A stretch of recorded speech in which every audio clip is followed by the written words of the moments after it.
Are you ready? I see. All right. So my first question today is that I know Engineer Shodainde was a director while he was here, and you worked under him.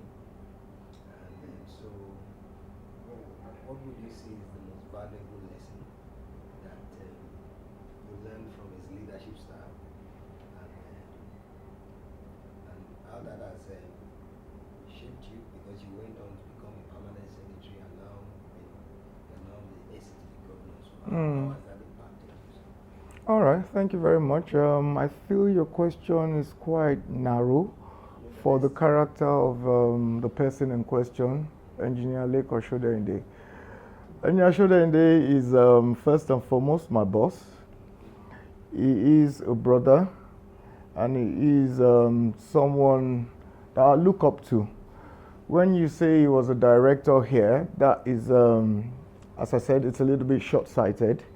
I knew Engineer Shodainde in 1995 when he was a council engineer at Papa local government, thereabout I think, and I was opportuned to be running the asphalt plant in Ojodubega.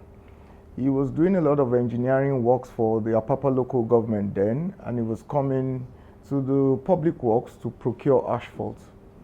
One of the things I admired about him then, because I was a younger officer, as I said, he's my boss, is he has charisma, he has style, and he's confident.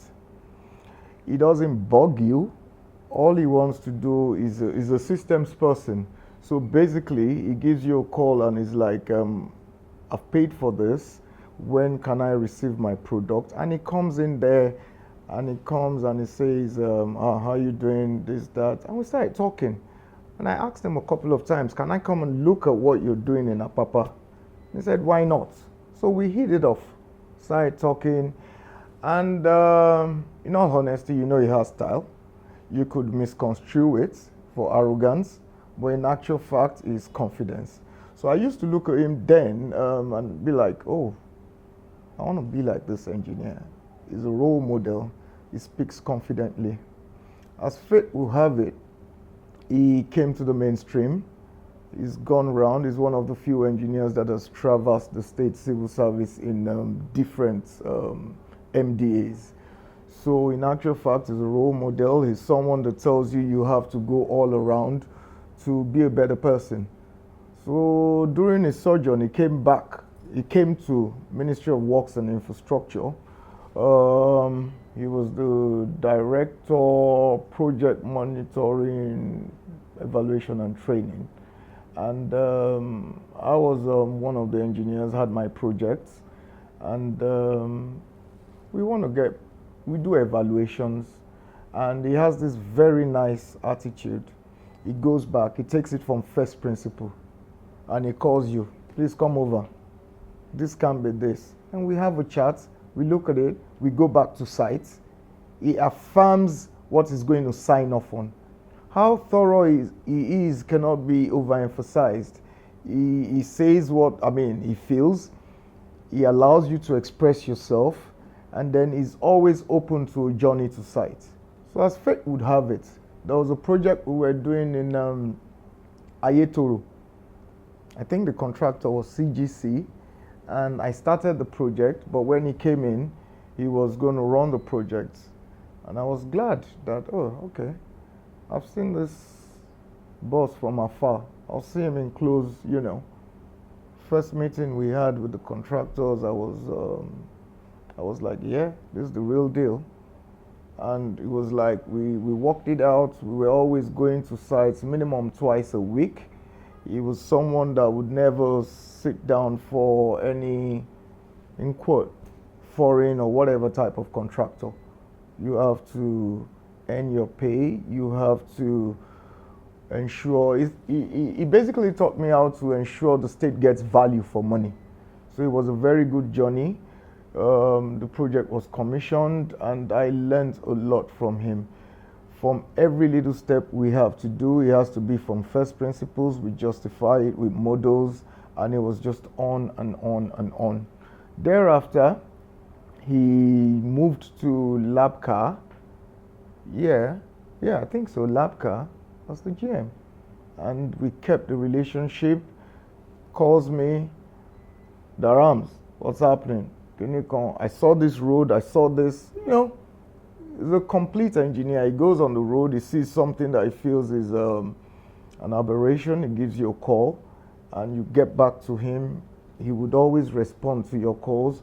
He would always even ask you. There were several times when I was a junior engineer and he was in drainage. We would meet at Agungi Ajiran. That is a location that was a floodplain, and so much synergy, so much work, and the wealth of experience he had then was unbelievable. If you talk about drainage works, unbelievable. Civil works, unbelievable. Bridge works, unbelievable. He was a big inspiration to people like me. As fate will have it, he became a permanent secretary. We're all joyous because it's something he really deserved. And as I said, as fate will have it, I became a permanent secretary. And those were my seniors. He's always been my senior. He's always been a role model. He's always been there to support. So at the end of the day, it happened that we became both permanent secretaries in the body of the permanent secretaries. And I need to say it loud and clear, that's the biggest body. I'm proud of that body. I'm a part of that body. I was a part of that body. They mold the state. The body of permanent secretaries is, honestly, you will see we are blessed in Lagos. So, we were there, and as we have it, we always chat. Darams, by the time I'm retiring, you have to ensure engineering is held to the highest esteem. You have to keep the standards, keep this, keep that. Well, at the end of the day, as fate will have it, I had to retire before him, and he had to call me and say, your boy tomorrow, big man retire, but it was always a lovely relationship. And we had this banter we always had because he started carrying weights, picking weights, toning his body. And I think I started that before him. And I was like, Oga, you're old, man, but you're still toned. So we keep on checking each other's muscles. And, he's a joy to work with. It's a joy to know. He's a jolly good fella.